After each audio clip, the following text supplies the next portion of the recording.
Wanted to talk about two guns that I had a chance to fire. My cousin's husband, Ricky. He's cool. He had a couple of guns he brought out on a visit to East Tennessee. You know, you're in good with people when guys start getting together and they say, "You want to see the big guns?" So that day, it's probably going back about 10 years now. He pulled out this 50 cal muzzle loader. Wow.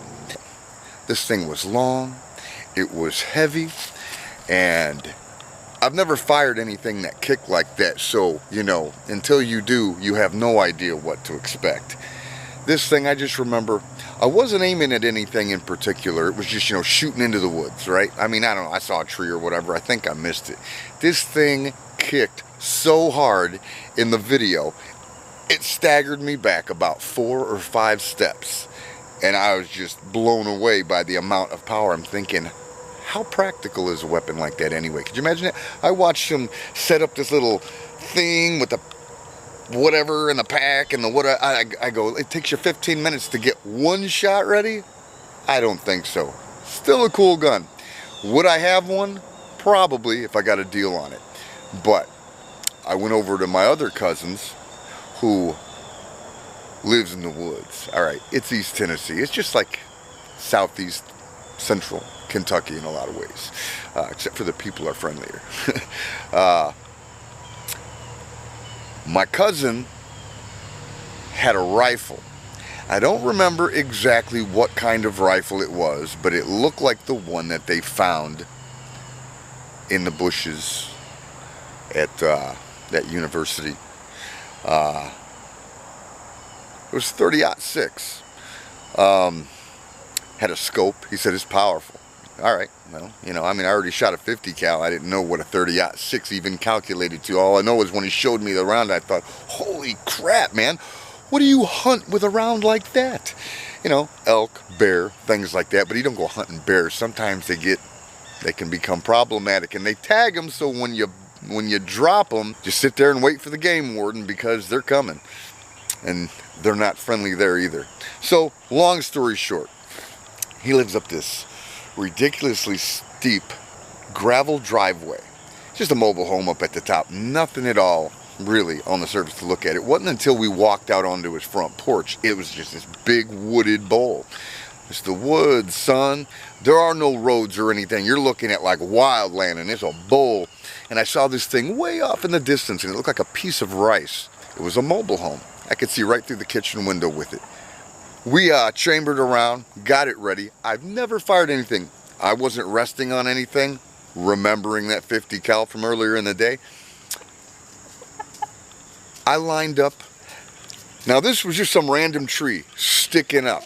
This was further than 200 yards. This is probably over 300 yards.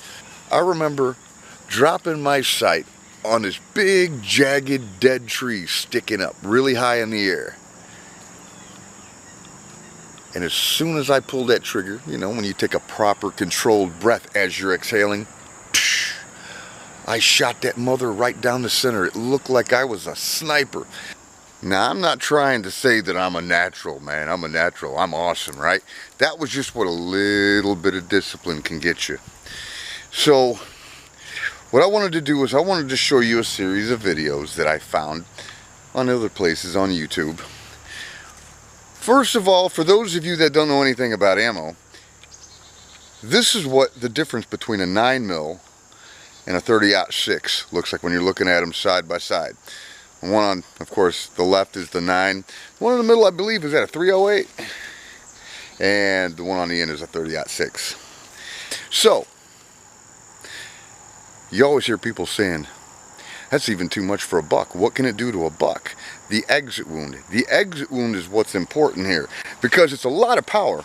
And I know they talk about 2,500 foot-pounds or whatever. I forget it at how many 100 feet, and then it starts to drop or whatever. I don't know. And then they're saying that, the target could have been too close for it to reach maximum velocity. If you're going to start getting into math, I'm not going to do that. I'm just going to go by what I see with my eyes, because Occam's razor, often the most simplest solution, is the correct one, the one with the least amount of moving parts. That's why them rifles are so damn accurate, because they have hardly no moving parts. Bolt action, that thing is just, it gives me goosebumps thinking about it. Right? So let's take a look at this buck.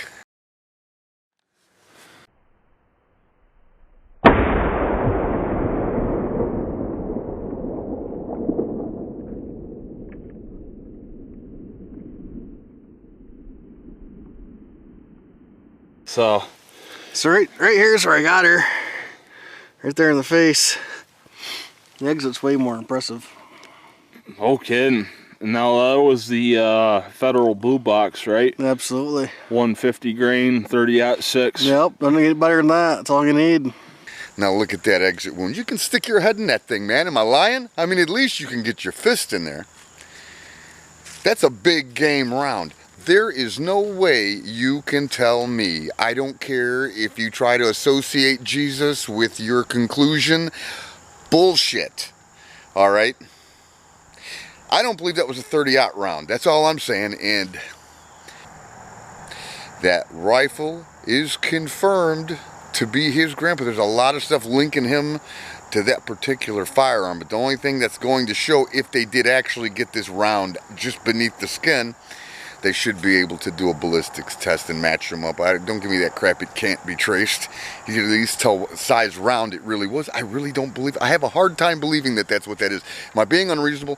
I would never put crap out here. I would never try to go for, or push a conspiracy for clicks. All right, because I know there's a lot of confusion out there, and it can get very frustrating, man. And sometimes I pour over some really dark shit just to try to pull together something. What's going on here? What's going on here? I feel like there's a lot of distractions. I feel like certain people just aren't being honest. But one thing that I can tell you is living in Kentucky is I know a lot of people that shoot 30-06, and they say, no way. No way. They're depending on the ignorant amongst us to just accept it. And for whatever reason, I don't know what's going on. I don't know what's going on. I mean, do I believe he's dead? Yes. And that's just a damn shame, because Charlie Kirk was a good man. And to be honest with you, I didn't really follow him. I found him a bit too moderate. I honestly believe that the true future of America and the Christian Conservative Party needs to align a lot further right than what he was bringing to the table. But you know what, though? It was a start. And I've never seen anybody just talk so effortless with anybody. He wasn't trying to be sensational. He wasn't trying to be scandalous. I mean, this guy, he was just an educated, good-hearted human being. And it should have never happened, and I hope whatever happened here, I hope justice does prevail. I've lost a lot of confidence in the Trump administration since I'm not MAGA anymore. And now I'm going to second-guess everything that comes out of the White House. I'm not mad, but I am paying attention, and I don't trust the government, and neither should you.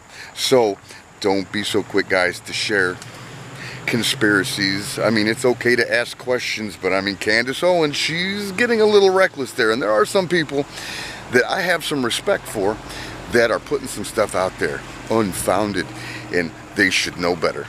Benny Johnson. So anyway, that's all I got for you guys. I got another video coming up after this one on the same subject, but we're just going to put things on a timeline. I'm not going to tell you what you're seeing. You're just going to see it and then draw your own conclusion. We'll see you in the next one.